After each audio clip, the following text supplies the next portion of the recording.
Hello everyone, and welcome back to my series where I react to Dead Meat's FNAF movie kill counts. In today's video, we're going to be reacting to Dead Meat's kill count for the second FNAF movie. And this YouTube video of Dead Meat's had a sponsor, but I edited that part of the video out. So if you notice anything weird at the beginning of the video, like weird cuts, that's why. So yeah, with that being said, let's play the video in 3, 2, 1. Welcome to the Kill Count, where we tally up the victims in all our favorite horror movies and show you how they were made. I'm James A. Janice, and today we're looking at Five Nights at Freddy's 2, released in 2025. The first Five Nights was a colossal box office success, earning nearly $300 million and becoming Blumhouse's highest grossing movie of all time. It was an obvious outcome to anyone familiar with FNAF and its fanbase. Equally obvious was that a sequel was guaranteed. Five Nights 2 takes place 2 years after the first film, with Mike, Abby, and Vanessa facing a new batch of killer animatronics from Fazbear Entertainment's past. FNAF 2 pulls a lot from the sequel game of the same name. In fact, the movie adheres much closer to the game's lore than its predecessor. That's because game creator Scott Cawthon got a lot more creative control after the first movie's financial success. While the original film was penned by a whole team of writers, the sequel was written solely by Cawthon himself. And while the man clearly knows how to make a successful video game franchise, writing a movie script is a different skill set entirely. As I've said, I wasn't really into the first movie, but I found it inoffensive. It was fine. Its biggest problem was how boring it was. I mean, half the time we were watching a guy sleep. But while there were nods to deeper lore and Easter eggs for franchise fans, it never felt inaccessible to a virgin viewer. That was thanks to a conscious decision by director Emma Tammy not to overwhelm the audience with too much info. While Tammy returns to the director's chair and makes the most of the material, there's only so much she can do with Cawthon's script, which is an absolute mess. Exposition is skillessly spat out in every scene, with the characters sounding like your little cousin explaining the game to you. I used to come here when I was a kid. You're thinking of the franchise location. This is the original. It's called a perimeter lock. None of the animatronics can leave. They're being wirelessly controlled by the marionette. If you're not already a Faz head, this thing will be completely incomprehensible. There's no structure to speak of, and the characters don't act like real human beings. Unlike the first movie, I do find this one straight up bad. I feel like FNAF fans deserve better. But that's just my opinion, and fans clearly had a different one, because they seem to have fucking loved this thing, with many saying it was better than the first one. People are obsessed with that old pizzeria. That blows my mind. For all its faults, the first FNAF was an actual movie. This one is just a parade of fan service and inside jokes. But hey, it worked for the Minecraft movie, so I guess I shouldn't be surprised. And listen, I do feel kind of bad tearing into the movie because I know it means a lot to a lot of people, especially kids. Like Matthew Lillard knows. I'm on the front lines every day. And the thing you have to know is you're making movies that matter so much to millions of little kids. But I mean, you want me to be honest, right? Because I always try to be. And as I'm raggling on this thing, just remember, I'm not trying to personally attack anyone. I'm just trying to have fun, like how you had fun watching it. So maybe I'm just jealous, I don't know. This movie is buried in lore. How many bodies are buried with it? Let's find out and get to the kills.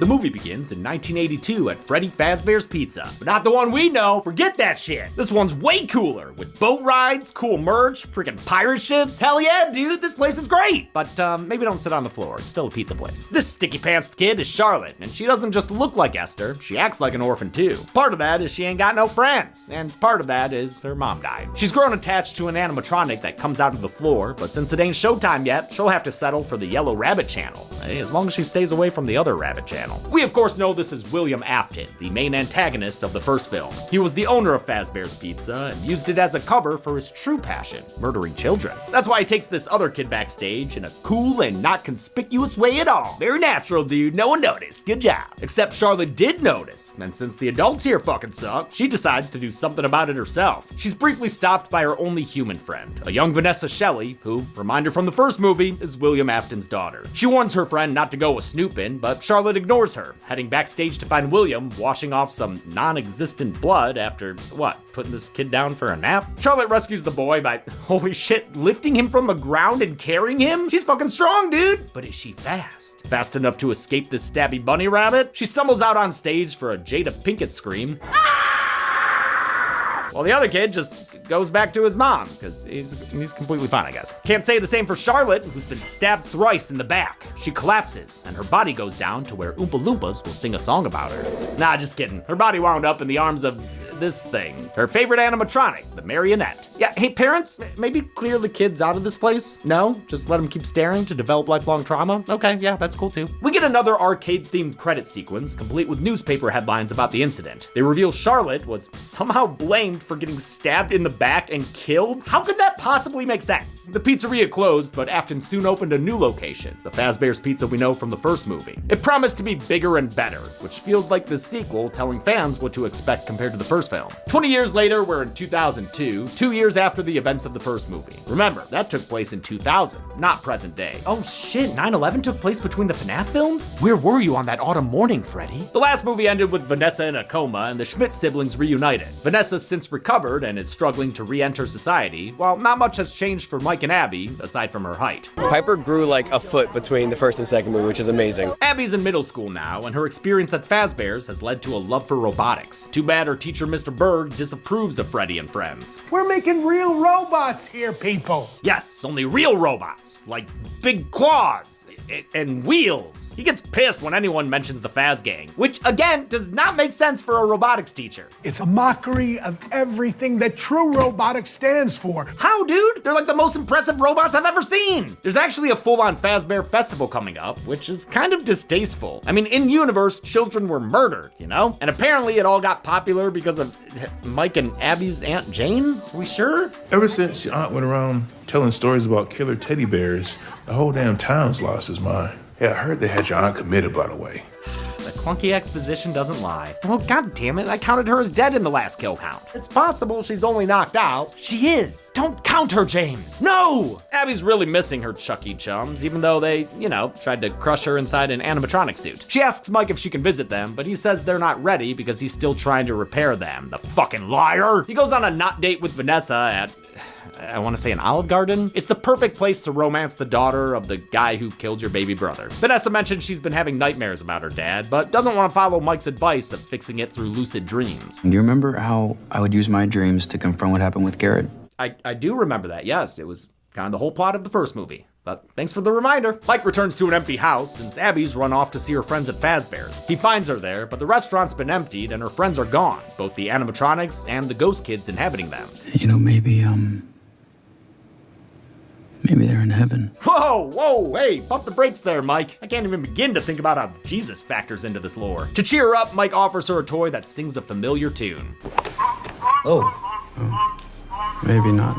It's based on the music box theme, heavily featured in the first game, which signaled an animatronic attack. We heard Afton whistling it earlier. And it's derived from the real-life opera Carmen. Abby instead opts for this clearly haunted speak and spell called the Faz Talker, and the sibling relationship is all patched up. For all this movie's faults, the acting is not one of them. Josh Hutcherson and Piper Rubio have a very convincing sibling chemistry. I really buy how much they care about each other, even when some of the dialogue threatens to undermine the sincerity. That's really cheesy. A van cruises down the highway on its way to Fazbear's Pizzeria. Rob, Lisa, and Alex are a trio of ghost hunters with a web series so successful it automatically plays when you turn on the TV. And no wonder, with a name like Spectral Spoopies. They're used to breaking and entering to get their footage, but this time they've been invited. Security guard who works there, his name is Mike. But this is a different pizzeria. It's the first Fazbear's Pizza, the one with the boat ride from the opening. This location came before the other one. And it's also a different security guard named Mike. It's Michael, actually. Oh, sorry, Michael. Michael Not Mike gives the Spooper Scoopers a tour of the premises, which includes a meet and greet with the band. These cutesy plastic iterations are the toy animatronics, the versions that appear in Five Nights at Freddy's 2 The Game. Just like with the first movie's kill count, I've relied on writer Tim for game and lore stuff, since he's a FNAF fan. Thanks, Tim. It's my job.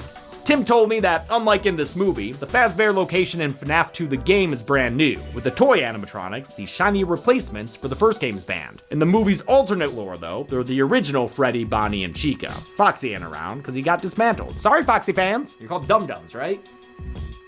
Even though she's the ostensible host and head spooper, Lisa separates from their guide and their cameraman to go wander around alone. You're missing out on valuable content, Lise. She's played by McKenna Grace, a veteran ghost hunter. We've seen her on the kill count in Malignant, playing the young version of a character because she did that a whole lot for a while there. Like, a whole lot. But now she's graduated to just being in everything ever, including an upcoming Scooby-Doo project where she'll play Daphne. So honestly, this movie's knockoff Scooby Gang is good practice for her. Her cameraman Alex is played by Teo Brio, kill count veteran thanks to the Chucky series and Final Destination Bloodlines. He's super stoked to shoot at this pizzeria. I think this might be our best episode yet. Are you sure about that? Because her host is nowhere to be found. Hell, even the third dude has wandered off. How the hell did this show get so big in the first place? God, and get out of the river ride, dude. What are you, a sewer inspector?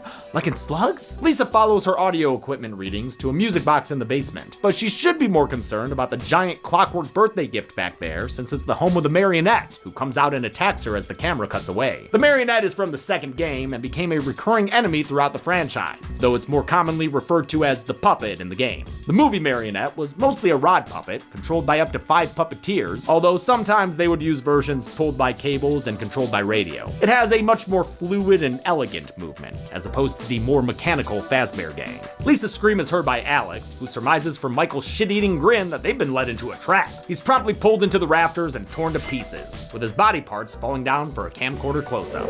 On the boat ride, Rob discovers the water isn't just filled with Legionnaire's disease, but also a bunch of mini marionettes who devour him like a pack of John Kramer's favorite fish. Piranha. With the Spooper Boys flushed, Michael goes to check on Lisa. He finds her looking like the Babadook because she's been taken over by the spirit inside the marionette. Welcome back, Charlotte. Yep, it's Charlotte, whose spirit wound up in the marionette, just like how Freddy and friends were possessed by the ghosts of Afton's victims in the first film. But now her spirit has moved on from the marionette to McKenna Grace's body, because I guess everyone just trying to turn themselves into McKenna Grace. The Lisa Annette tries to make Michael her next meal, but he escapes into the parking lot. If you thought this scene was scarier than anything from the first movie, that's no accident. Based on fan feedback, Tammy and Coughlin tried to make this sequel scarier, with a darker atmosphere and more horror elements. They also increased the number of animatronics and game Easter eggs. It felt like the movie should be like the games, a collaborative experience that incorporated fan theories and opinions. Abby's been trying to call her friends with the Faz Talker to help her with her robot homework. That's what you had to do before ChatGPT. It doesn't seem to work at first, but later that night, her new toy starts giving commands. Come find me. That's the same phrase that was spelled out at the end of the first movie's credits. It was accompanied by My Grandfather's Clock, the Puppets theme in the game, as many of you pointed out after we mistakenly attributed the quote to Golden Freddy. I mean, I say we, but it was actually Tim. I'm throwing you under the bus, man. You said you'd protect me from angry fans. I fucking lied. Oh, on the subject of music though, listen to this shit. Is it just me, or does that sound a lot like Hello Zepp? Yeah, it does. I'm gonna call this track Hey There Zeep. Abby goes from Faz talking to Faz walking to Faz biking her way to the original restaurant. She discovers her best friend Chica, sporting a new body and new, booty shorts? Do you like it? It's neat, but it's weirdly sexy? different. Yeah, different. That's what I meant. Different. She sounds different too, since this time Chica's voiced by Megan Fox, who took the role because her kids were huge fans of the games. We've had Jennifer's body on the count before, now we're getting Jennifer's voice. She's actually not bad in the role, which was a nice surprise after hearing her Natara. You Outworlders believe yourselves so superior. In the meantime, Vanessa's been soul searching and cycling, but a stationary bike can't escape the golden bunnies she keeps seeing. Gets her so on edge, she's on the verge of friendly Fazfire. She decides to try Mike's method of lucid dreaming, but she's no match for Matthew Lillard at even half his power. Don't you know that I care about you? Afton chases her into his workshop, where child Vanessa gets a glimpse of, I don't know, this Wendy's ass looking thing. What? Oh. Okay, Tim's telling me it's a character from the games called Circus Baby. Cool. Vanessa becomes her cop self and shoots her dad until he arbagasps and hits the floor head first, but he still manages to have the last laugh. You shall always be mine. Oh man, the cast seemed to have a lot of fun on set. Look at Lillard doing these wire stunts. He's so cute. The thing about making movies I don't think people really understand is that you're away from home. It's a little like summer camp. Vanessa visits Mike and finds out Abby's been hanging around the old pizzeria, but Mike doesn't want to hear her out. See, earlier, he found a mysterious flyer saying Freddy's is mailed out. He called the number on it for a super important phone call that was entirely off screen, where he learned about Charlotte. Her dad made that flyer. And so I called him and he told me about his little girl. and her best friend, Vanessa. He's mad that Vanessa didn't tell him about her entire frickin' past, I guess, and ends up saying the quiet part aloud. I'm trying to fix you. You're trying to fix me? If you fix me again, I will shoot you. Since those two are fighting now, Vanessa goes to Fazbear's alone and finds the music box broken and the puppet out of the bag. But Charlotte's not out of the building yet, thanks to a security system. It's called a perimeter lock. None of the animatronics can leave. Vanessa has the code to shut it off, but refuses to hand it over, much to Charlotte's chagrin. I don't hate you, but you need to stay out of my way. That line comes from the games and was added by McKenna Grace, a huge fan of the franchise. I got us banned from playing the games as kids because we were too obsessed with it. No, nobody gets it. Nobody understands how long I've been trying to become a part of this franchise. I know I said the cast had a good time on set, but that's especially the case for Grace. I was ridiculous, such a dork and a fan. Hey, it's all right, McKenna. At least nothing truly embarrassing happened. Like Josh Hutcherson finding out you used to make fan cams of him or something. I owe you an apology. I just blew up your spot. I told Josh that you were Team PETA back in the day and used to make those fan edits. He didn't know. I did not know that. You didn't know that? You're the one to break it to me. Well, why would you tell him? Vanessa gets attacked by the puppet flying at her like a Scooby-Doo ghost as Abby's dropped off at the school science fair. Her project is a mini Chica, which pisses off the anti-matronic Mr. Bird. He doesn't think it's good enough to sit next to baking soda volcanoes, so he breaks it by dropping it on the floor. I'm so sorry, Abby. I got that Butterfingers. God, fuck. They got me with the JP reference. Our lives are in your hands and you have Butterfingers? Wayne Knight fucking rules. Abby bikes it back to Fazbear's for a birthday bib to cry on, where Chica offers up a solution. I'll be your science project. Only problem is that pesky perimeter lock, so Chica convinces Abby to disengage it for them. As you might have guessed, this Chica isn't Abby's friend at all. She's being controlled by the marionette, something Michael mentioned earlier. A marionette would come out of this trap door on the stage and direct the other animatronics during performances. That's right.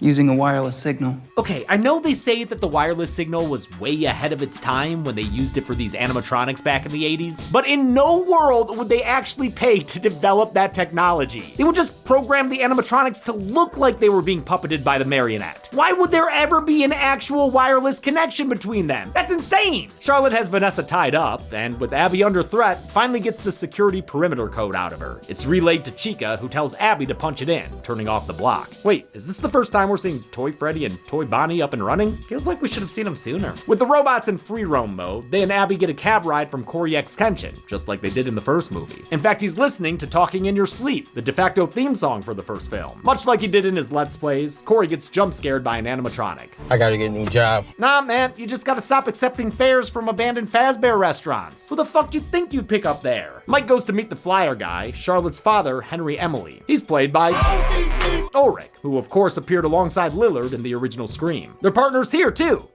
business partners. At least they used to be. Henry co-founded Fazbear Entertainment with William Afton. Ulrich does a great job in his scene, even when his dialogue makes him sound like a Fazbear tour guide. There was only one at the first Freddy's. None of the later locations had one. The convo's cut short when Mike realizes Abby's recent drawings match the original pizzeria. He heads there to find her, but not before Henry gives him a music box that used to be Charlotte's. Mike gets to the OG Fazbears and breaks in, where he stumbles upon the old animatronics from the first movie, looking real rough. Actually, those are a different set of animatronics. They're the withered variants of the band. What's that even mean? Well, in the game, they were the original band who was left to rot after being replaced by the toys. Okay, but this isn't the games, it's the movies. I know. So in the lore of the movies? I guess it's just a random, unrelated set of robots who are also here. That's fucking dumb. I'm not gonna argue there, but they do look pretty cool, don't they? Especially No-Face Bonnie. That's not good enough! None of this is good enough! Mike fails to spot the body of Lisa, whose, life energy has been drained or something? I don't know, it's not really clear. All I know is it's the end of Grace in this movie, which is sad. She did a great job being creepy as the Lisa Annette. Mike finds Vanessa stuffed inside a closet. She explains everything that's happened until he understands. Must be nice! She says Charlotte blames the town's grown-ups for what happened to her, and now she wants to kill them all. I mean, fair enough. Those 80s parents were dicks. Vanessa had been keeping Charlotte's spirit at rest all these years by playing her a lullaby from a music box. It's a mechanic straight out of the game, where failing to wind up the puppet's music box would result in a pretty instant game over. The box Vanessa used is broken, but thankfully Henry gave Mike another one. They can use it to defeat Charlotte, they'll just have to track her down first. They hit up the security terminal, which will let them track the locations of the escaped animatronics. Since they're being controlled through a wireless signal, Mike stays behind to try to shut it off, while Vanessa leaves to find the rampaging robots. They're currently at FazFest, living it up with all the other Faz fucks. Dude, that costume is legendary. FazFest features a whole bunch of costumed extras, including various FNAF YouTubers like Razbowski. These cosplays are courtesy of costume designer Whitney Ann Adams, whose work we've seen in Happy Death Day to You and Freak Yeah! She was new to FNAF though, not having worked on the first film, so she made sure to do her homework and ensure the movie's fan-made costumes look like fan-made costumes in real life. If any fan has ever made a cosplay costume and posted it on the internet, I've seen it. She even joined the FNAF subreddit as part of her research, underlining just how much this crew cared about pleasing the fans. I wanted every person out there to feel like they see themselves. Chica makes a splash at the science fair, but Mr. Berg accuses her of being a person in a suit. Dude, even if that was true, Abby would have had to build the suit, and that thing's a prize winner all on its own. Since he won't stop being a douchebag, Chica says, mark her words, his day of reckoning is coming. I just want to see what's going on inside of his head. You know, that's not a bad joke, but humor isn't this robot chicken's strength, so she needlessly repeats it 2 minutes later. What I want is to see what's going on inside of your head. True to her words, Toy Chica goes full Omni-Man on Berg and crushes his skull between her hands. Her wings? She's a chicken. Shouldn't she have wings? With Berg out of the way, Abby wins the science fair. Unsurprising, since she has a literal Jim Henson creation behind her. The legendary effects company returned to make the movie's animatronics, including the new toy versions, which were a much harder plastic than the soft fleece costumes from the first film. The restrictive suits presented a host of new challenges for returning performers Jess Weiss, Kevin Foster, and Jade Kendar Martin. We had to figure out ways of resting without being able to sit. On top of the stiff movement, they also had 16-pound helmets full of loud mechanics that blocked their visibility. You're not wearing a costume and performing. You're driving a suit. Toy Chica realizes Mike's poking and prodding around their system, so she activates the withered animatronics to stop him. Meanwhile, Vanessa's still driving around looking for the toy animatronics, who are trying to fulfill Charlotte's mission of killing random adults, I guess. Toy Freddy breaks into a home and gets meat slapped in the face, while Toy Bonnie befriends a little girl whose mom he plans to kill. I'm gonna go see if your mom will let us stay up late. Toy Bonnie's voiced by a pitched-up MatPat, doing a great job after his quick cameo in the first film. I didn't expect him to do such a different voice than his own, but he gives Bonnie a lot of character. Toy Freddy is voiced by Kellen Goff. He voiced OG Freddy and Foxy in the previous film, and he's voiced several other iterations of Freddy in the games. Vanessa has to contend with the most dangerous of the bunch, though, Toy Foxy. Oh, but James, I thought you said Toy Foxy was taken apart. Yeah, I did, you idiots. This is actually Mangle, duh. Everybody knows Mangle. Thank you for telling me about Mangle, Tim. He's the result of a botched Build-A-Bear type attraction where kids got to take Foxy apart and put him back together again. Looks like Mangle was put back together by Sid from Toy Story. Kids can be so heartless. The Hitchfoxer fucks up Vanessa's shit, even driving her off the road at one point. But after grabbing at her for a bit, she's able to drive away again. But I guess he's still on top of the car, because when it cuts back to them later, he's still Ghost Kid riding the whip. It's a messy sequence. But it's also an impressive one, considering all the mechanical animatronic elements. Shooting the car scene was a slow process, since they had to map out Mangle's precise movement for each individual shot. It was important to know exactly what would be seen and for how long, since it took 9 puppeteers to control Mangle's 2 heads, 3 legs, and 2 arms, with additional crew members remotely operating the face. Despite all the work, Tammy called Mangle the most fun animatronic to shoot with. Vanessa drives the car to Toy Freddy's location and frickin' launches Mangle at him through a window. Okay, that was pretty incredible. She leads the couple to safety with a random cameo from Doug and Jane's timorous lawyer. I don't mind it though. He made me laugh in the first film. I just realized I shouldn't be hearing any of this. As a matter of fact, I shouldn't be here at all. Back at Fazbear's, Mike is still trying to turn off the animatronics. Dude, can you hurry it up a little bit? The security office he's in was modeled closely after the one from the second game by returning production designer Mark Fisichella. It's accurate down to its non-existent security doors. There isn't a door?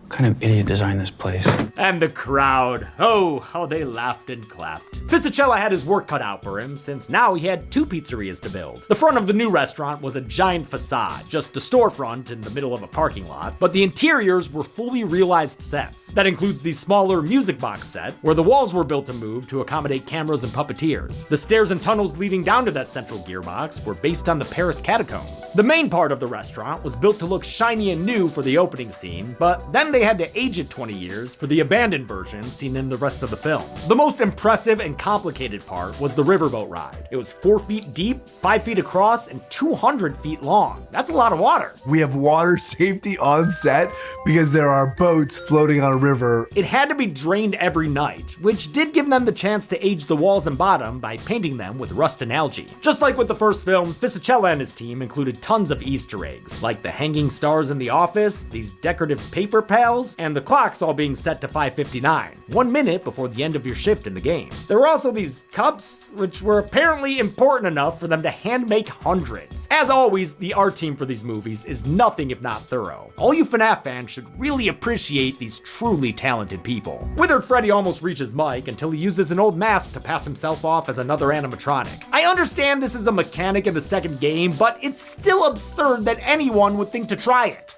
There's no way that'll work. And it shouldn't, but it's part of the endless chum this movie throws to fans. Speaking of which, Mike gets jump scared by Balloon Boy, who attacked him on the riverboat ride earlier. This propeller-headed fuck showed up in the first film as a figurine, but gets the full animatronic treatment this time around. That's only fair, since the game Five Nights 2 was his first appearance in the franchise. He becomes a portable lighthouse or something, but it's honestly not effective. Mike rips his head off. What a little bitch. The other animatronics won't go down quite so easily, and though Mike tries the mask trick again, it doesn't work on Withered Foxy, just like in the game! Unlike in the game, Foxy takes his sweet-ass time-killing Mike, giving him the chance to browse the computer and find the shutdown button. This whole set piece sucks, dude. It doesn't feel like Mike is actually reacting to anything. He's just sweating at a desk, saying weird ADR about what he's doing.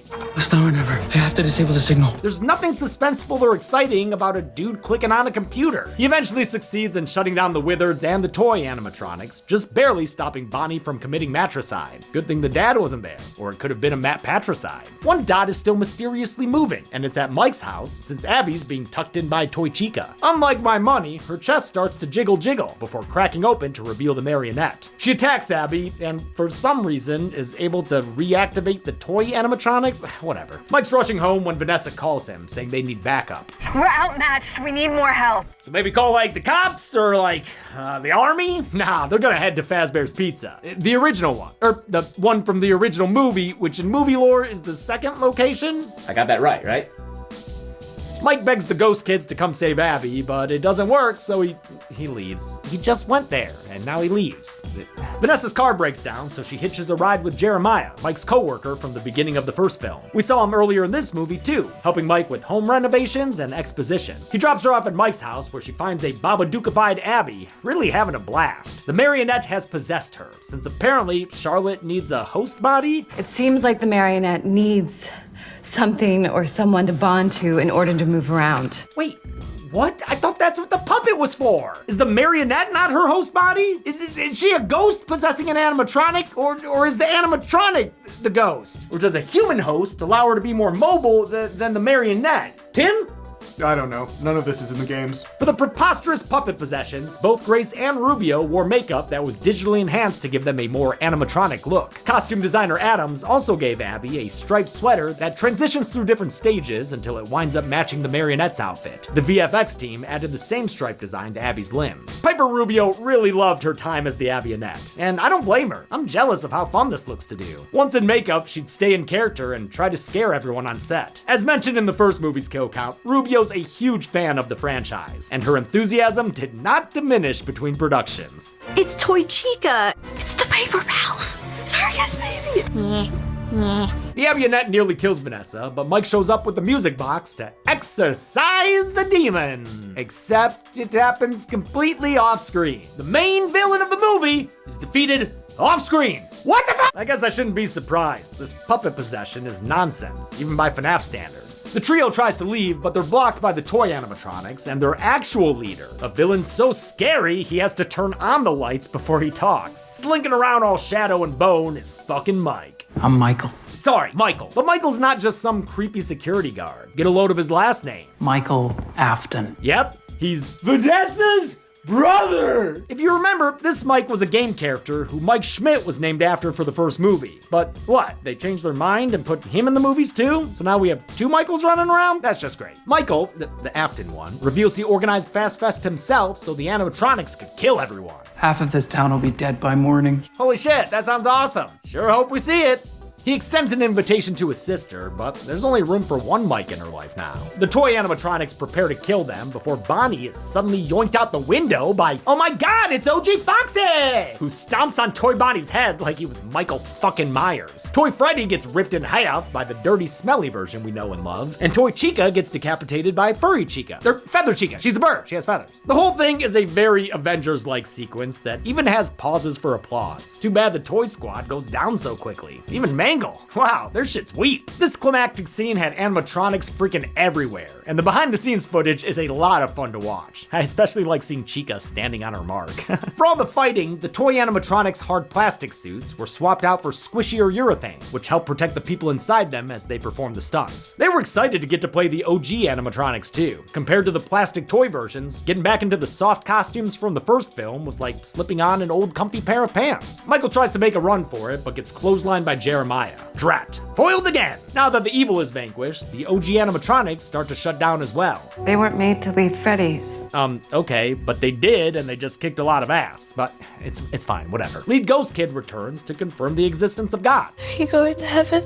See you there someday? Before he says goodbye, he warns Mike that the Ghost Kids were the only thing keeping William Afton at bay. Since they're moving on to heaven now, he'll be free again? Before Mike can ask what the fuck that means, the kids are gone. Mike gets mad at Vanessa for keeping too many secrets and tells her to stay away from them. Then he and Abby leave. Wait, where the fuck are y'all going? This is your house! You live here! Vanessa's left alone, probably wondering if she's supposed to lock up, when she gets attacked and possessed by the marionette.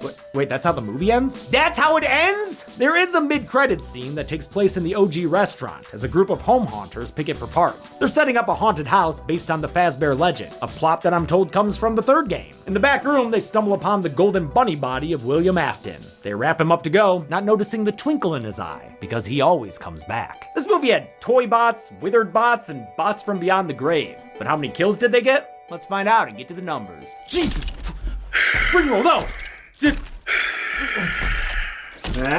You can't get me. You can't go. What? What the fuck? The mask thing wouldn't work on Springtrap. He's not even in the second game. It's important to know these things. Only 5 people died in Five Nights at Freddy's 2. There were 3 male victims and 2 female victims, giving us this pizzeria pie chart. We've only seen this count and breakdown in 3 other movies before, and 2 of them were Brian Usna joints. Weird. With a runtime of 104 minutes, FNAF 2 had a kill on average every 20.8 minutes. I'll give the golden chainsaw for coolest kill to Alex. Just like Max the Babysitter, it's a rated R kill rendered PG-13 through clever framing, which I mean as a compliment. Doll Machete for lamest kill will go to his co-host Lisa, since it robs the franchise of more McKenna Grace. Also, what even happened to her? Abby didn't die when the puppet stopped possessing her, so what gives? What happened to her? And that's it. Five Nights at Freddy's 2 came out in 2025 and made a whole bunch of money, so I guess I'll see you when the third one comes out. And that was the video, so if you liked it, please like and subscribe. I'll see you all in the next video. Goodbye.